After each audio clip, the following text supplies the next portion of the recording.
Welcome all my dear student of TY Basic Physics class. In previous lecture we have studied passing of argument to the function by two ways. One of them is passing the argument to the function by call by its value, and second one is call by its reference. Now in this lecture we are going to see storage classes. What is storage classes? What is the use of storage classes? We know that there are two different ways to characterize or for variable declaration. First way is by data type, and second one is storage classes.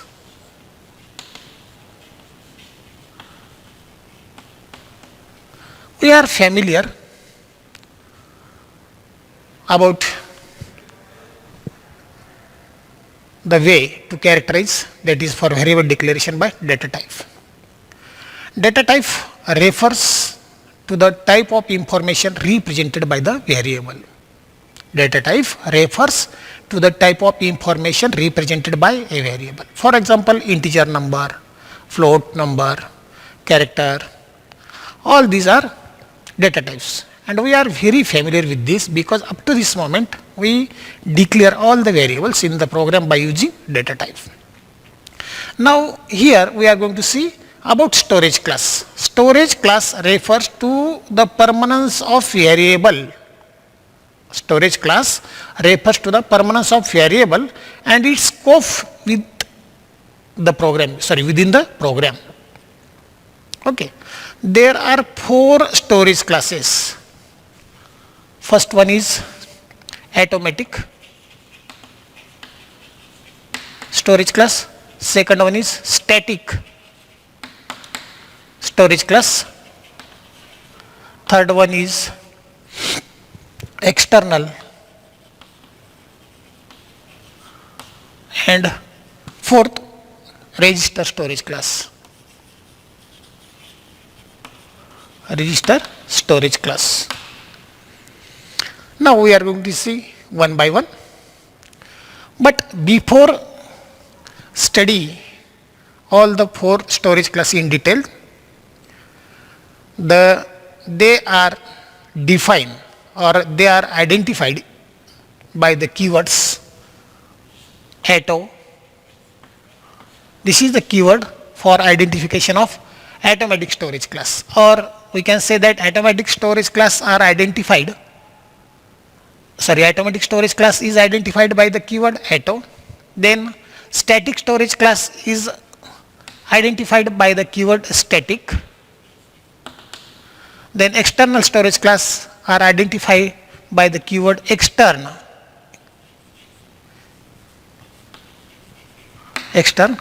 And last one, register storage class is identified by register.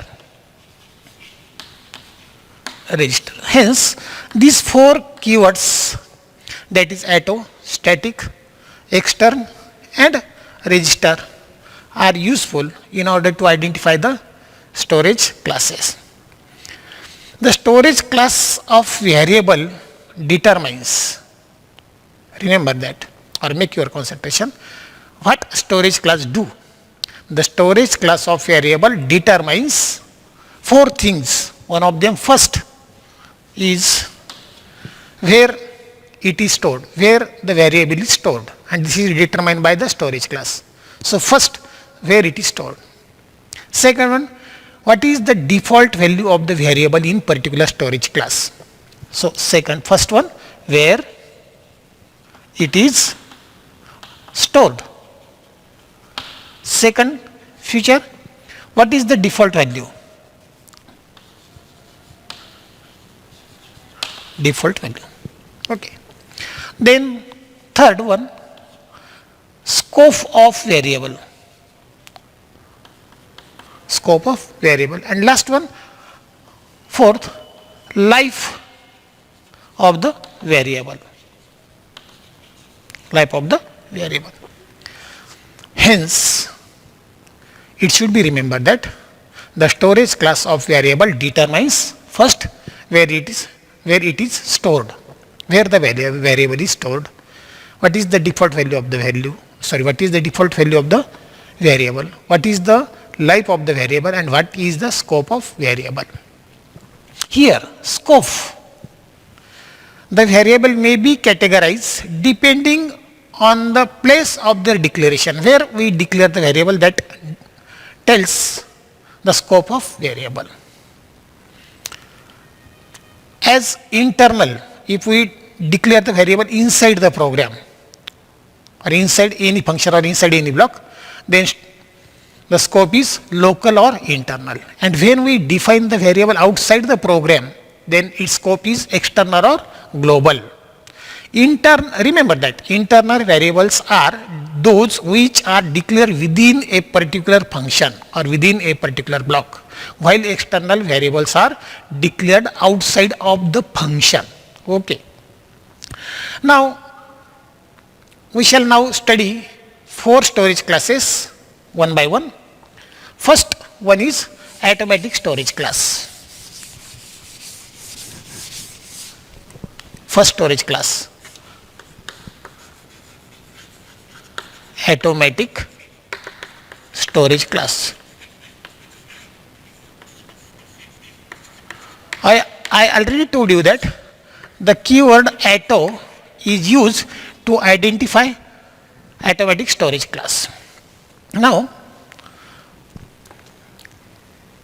automatic variable are local variables. Remember that automatic variables are local variable because they declared within the function. This is very important. Automatic variables are local variables as they declared within the function. Second one, the scope is local.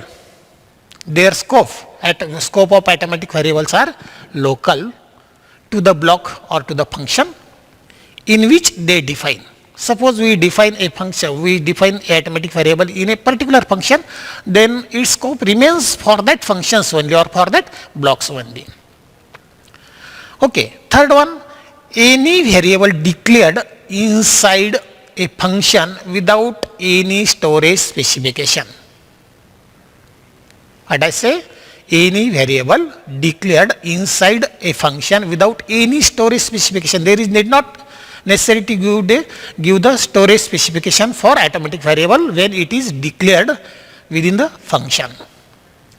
And it is by default an automatic variable. Suppose we define any variable in a particular function or in a particular block, then it is not necessary to specify its specification. It always automatic variable, and its scope and life remains for that block only or for that particular function only.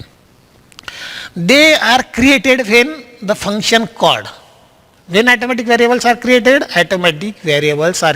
when function called and destroyed automatically. It is need not necessary to destroy them. When we create the automatic variable when function is called, and they automatically destroyed when function is exited. Okay.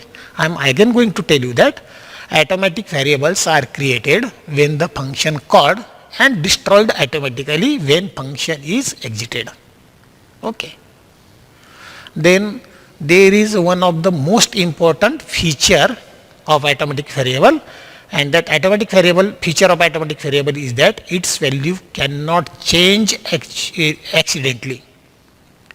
When we store the variable at a particular, when we use the automatic variable, when we declare the automatic variable, and when we use that automatic variable, then remember that its value does not change accidentally. It retains. Okay. Then we have to see how automatic variables are declared in the program. The general syntax or declaration syntax of automatic variable is like this: auto, this is the keyword, then data type, and then variable list. or list of variable. In this way, we can declare automatic variable in a function. Okay. Now we are going to see a small program related to this automatic variable. So consider a small but important program or example has include standard input output header file, then function main. In this function or in the body of main, suppose we declare integer m is equal to 20, m is equal to 2000. Okay. Then function 2. Okay. Then printf, print the value, new line, percentage d, m. This is the first. This is the body of main function. Now, function we are going to use user defined function. In user defined function 1, suppose this is user defined function, and in this function integer m is equal to 20. Then again print the value of 20 m by new line operator, percentage d, m. Okay.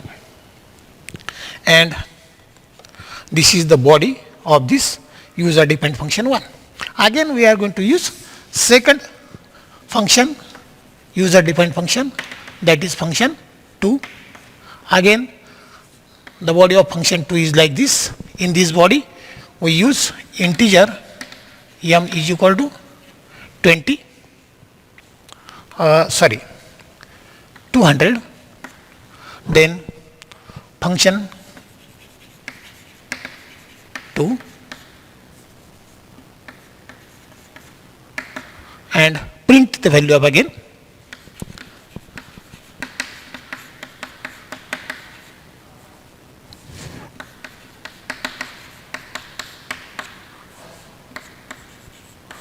m. Okay. This is the program in order to understand the automatic variable. Okay. In this program, this is the main function, and these are function 1 and function 2 are user defined function. When this program executed, then the output of this program would like this. Output of the program is like this: 20, 200 and 2000. This is the output of the program when program is executed. Note that this program has two subprogram, function 1 and function 2. Okay. And in this program m is automatic variable.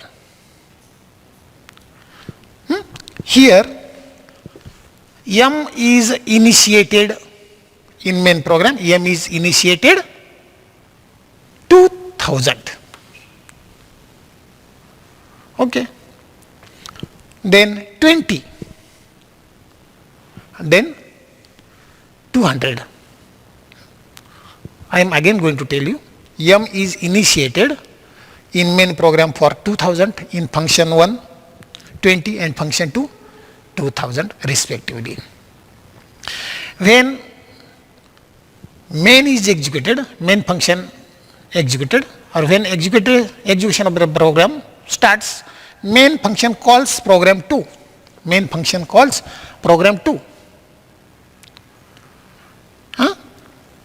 And when main function calls program 2, which in terms call function 1. When main is active, m is 2000. Okay. When function 2 is active, m is active temporarily for the value of 200, and when function 1 is active, at that time m is temporarily takes the value 20 or becomes active for 20. As soon as latest value of m is equal to 20 is finished, function 2, that is m is equal to 200, takes over again, and as soon as this is done, main function m takes value of m is equal to 2000, takes over. Okay. In this way, when program is executed, obviously the output is like this: 20, 200 and 2000. Okay. In this way, we can understand the logic of arithmetic variable. Now we are going to see second storage class, that is static variable. Static variable. What is the keyword to identify the static variable? Keyword is simply static. This is the keyword. Now,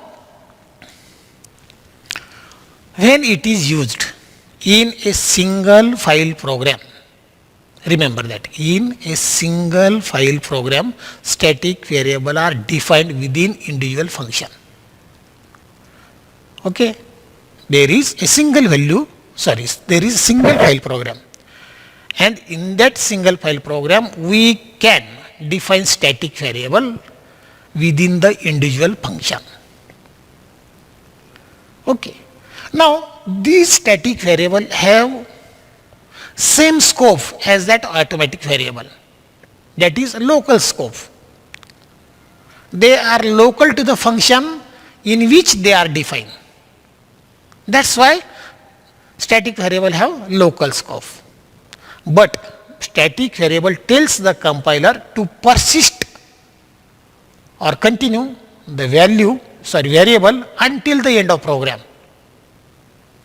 This is very important. What I say, the scope of static variables are like the scope of arithmetic variable, as they are defined in a local function in which we define the local function, and hence the scope is local. But static variable tells the compiler to persist the variable until the end of the program.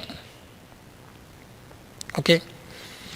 Thus, when a function is exited and re-entered at a later stage, when the function is exited and re-entered at the later stage, the static variables defined within the function will retain their formal value. Okay. Hence, instead of creating and destroying a variable every time like arithmetic variable, here there is a difference. Here, instead of creating and destroying a variable every time when it comes into or goes out of the scope, static variable is initialized only once. It is not necessary to initialize again and again like arithmetic variable. In arithmetic variable, we initiated every times, but here it is not necessary to initiate the value of static variable every time. And thus static variable is initialized only one and remains into existence till the end of program. एकदा तो initialise केल्यानंतर पुन्हा initialise करण्याची गरज नाही. जोपर्यंत programme and होत नाही तोपर्यंत त्याचं एक्झिस्टन्स आपल्याला पाहायला मिळेल. Okay.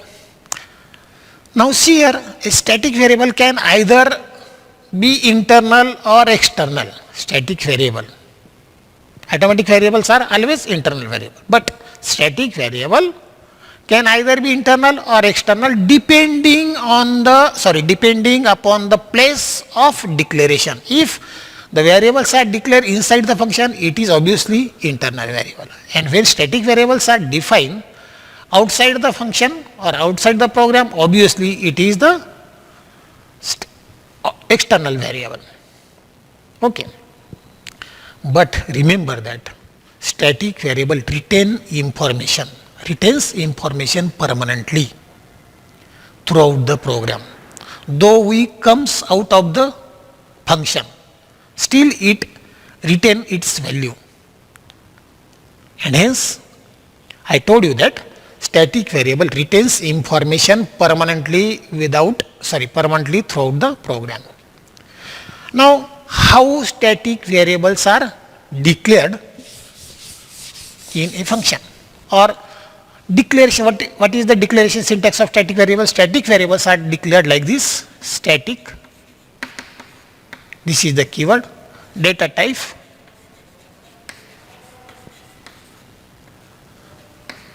and list of variable or variable list. This is the general syntax. Okay. Remember that though I told you about static variable, but here you have to always keep in your mind that static variable cannot be used outside the function. Though we can declare it internally or externally. We can declare it externally, but remember that static variable cannot be used outside the function. For that purpose, we use external variable type. We can declare, but we cannot use the static variable outside the function. It can be used only inside the function. आपण static variable हा कुठेही declare करू शकतो, पण वापरताना मात्र तो फंक्शनच्या आतच वापरता येतो, फंक्शनच्या बाहेर वापरता येत नाही. To understand the difference between automatic and static variable we are going to consider a simple program.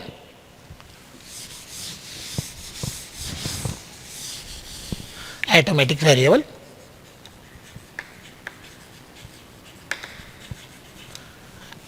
and static variable.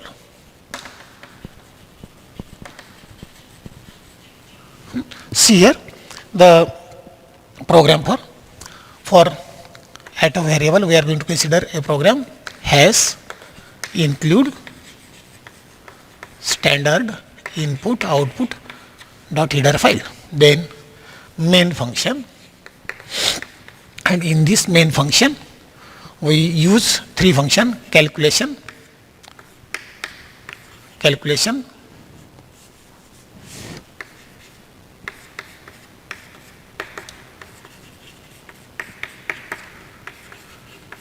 thrice.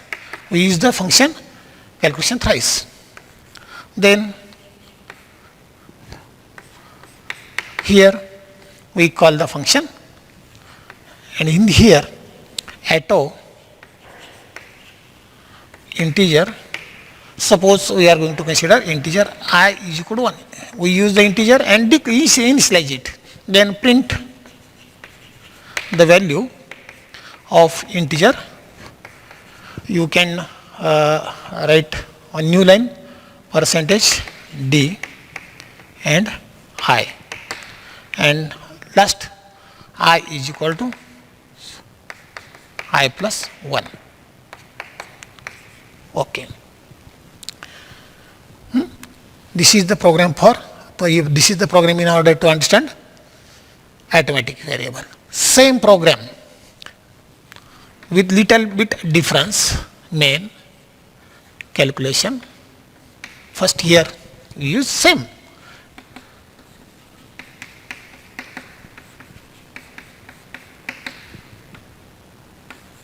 Again same. What is the difference? Only here the difference, instead of automatic, we are use static variable in this program. Static I is equal to 1. So static integer I is equal to 1. Then printf the value of I by using this function and then I is equal to I plus 1. Okay. This is the program for understand arithmetic variable. This is the program for understand the static variable. When both the programs are executed, then what will be the output of the program? We see that here this function called 3 times, but every time the function calculation is initiated. It is necessary to initialize the function every time, but here the function calls 3 times, but it need not necessary to initialize the function every time. It retains the value until the execution of the program is end or execution of the program is over, and hence when function is called and initialized, then output first call output is 1. Then output for second call again 1, because again it is initialized. Though we use this incremented incremented operator, but it is initialized, hence output 1. When for third call again we are going to increase the value of 1, but before that again we are going to initialize. So output is like this: 1 1 1 for 1 for first call, 1 for second call, and 1 for third call of the function. Why output is 1? Because every time when function is called, it is initialized, and when this program is executed, the output is like this. Output is like the 1 2 3. Why 1 put for first call output is 1? It retains the value of 1. When second time it calls, it is not initialized. It holds the value of 1 and again incremented by 1. Therefore 1 plus 1 2. For third call, the initial previous output is 2, and we never initiated it, and hence by using this function it incremented by 1, and hence 2 plus 1 is 3 is the output for third call. Okay, this is the main difference in arithmetic variable and static variable. Okay. Now in next lecture we will see 2 remaining variables, external variable and register variable. Till then we shall stop here. Have a good day.